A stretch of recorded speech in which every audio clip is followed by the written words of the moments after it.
बातमी आहे ठाण्याहून।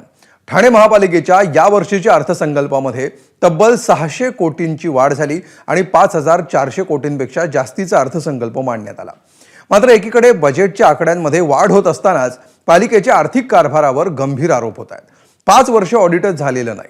12 वर्षांमध्ये ठाणे महापालिकेमध्ये तब्बल 337 कोटी रुपयांचा हिशोबच लागत नसल्याचं समोर आलंय। फक्त राज्याच्या अनुदानाच्या व्हेंटिलेटरवरच जिवंत असलेली ठाणे महापालिका यावर्षी तरी लेखापरीक्षण करून चुका सुधारणार का असा प्रश्न निर्माण झालाय।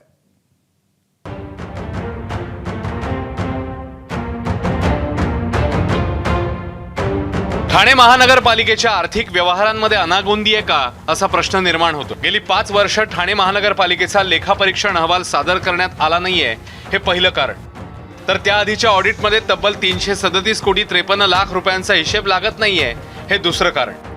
महापालिकेला कोरोना काळात राज्य सरकारकडून मिळालेला निधी, त्यानंतर नगर विकास विभाग आणि केंद्र सरकारकडून मिळालेला विशेष निधी कुठे आणि कोणत्या गोष्टींसाठी खर्च करण्यात आलाय याची कोणतीही माहिती सध्या उपलब्ध नाहीये। निधी आला तो निधी कुठे गेला म्हणजे ही काही लूट की छूट आहे का? अंधाधुंदपणे मस्तवालपणे अधिकारी कसेही काम करणार, कसेही वागणार, मनमर्जी करणार, मनमानी करणार आणि यांच्यावर कुठलाही प्रकारचा कोणाचा काही अंकुश राहणार नाही हे निषेधार्थ आहे। आणि या प्रत्येक याची उच्चस्तरीय चौकशी झाली पाहिजे। गेल्या 4 वर्षामध्ये जो निधी आला त्या निधीच्या बाबतीत 2007-08 ते 2019-20 या 12 वर्षांच्या कालावधीत साधारण 338 कोटी रुपयांचे आक्षेप नोंदवण्यात आले होते। ठाणे महानगरपालिकेच्या 1982-83 ते 2018-19 या आर्थिक वर्षांमध्ये वेळोवेळी करण्यात आलेल्या लेखापरीक्षणाच्या अहवालांमध्ये वेगवेगळे आक्षेप घेण्यात आलेले होते। या आक्षेपांपैकी 7774 आक्षेप अजूनही प्रलंबित असल्याचं 2 वर्षांपूर्वी उघडकीस आलेलं होतं।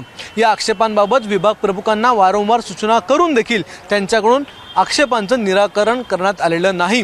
जर अशाच प्रकारे आक्षेपांचं निराकरण करण्यात आलेलं नसेल तर महापालिकेच्या प्रशासनाचा कारभार सुधारणार कसा आणि वेळोवेळी ज्या चुका दाखवण्यात आल्या त्या पुन्हा पुन्हा होण्याची भीती देखील त्यावेळेच्या लेखापरीक्षकांनी नोंदवलेली होती। महापालिकेचे साधारण 67 कोटी 59 लाख रुपयांचे आर्थिक नुकसान झालं असल्याचं शेवटच्या लेखापरीक्षण अहवालात उघड झालं होतं। विभाग प्रमुखांना वारंवार सूचित करूनही आक्षेपांचं निराकरण झालं नव्हतं। याबद्दल उच्च न्यायालयात जनहित याचिका दाखल असल्याचंही या अहवालात नमूद करण्यात आलं होतं।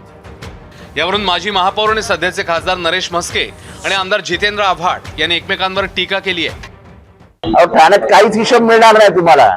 ते काय तुम्हीच दाखवलं ना 30 ते काय ते बाईक ॲम्ब्युलन्स इथे सडक पडले आहेत।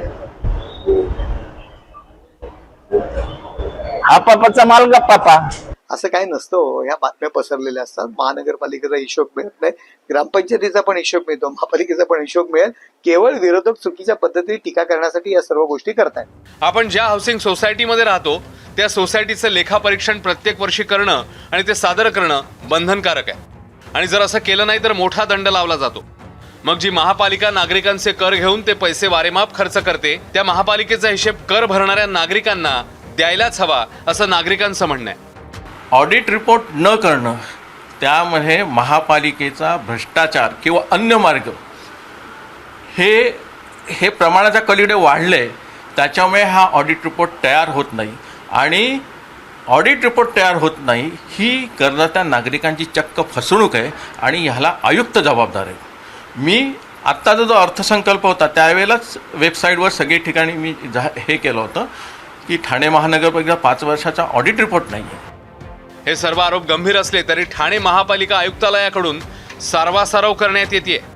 प्रत्येक वर्षी महानगरपालिकेचा लेखापरीक्षण अहवाल सादर करणे गरजेचं असताना गेल्या 5 वर्षात हा अहवाल सादर न झाल्यामुळे जनतेचे पैसे, राज्य सरकारकडून आलेले पैसे, केंद्र सरकारकडून आलेले पैसे ठाणे महानगरपालिकेने कसे खर्च केले, कोणत्या प्रकल्पांवर खर्च केले, ते जास्तीचे खर्च झाले की चुकीचे खर्च झाले या संदर्भातला कोणताही अहवाल किंवा कोणतीही गोळाबेरीज सध्या ठाणे महानगरपालिकेकडे नाही। त्यामुळे नागरिक सध्या अंधारात आहेत।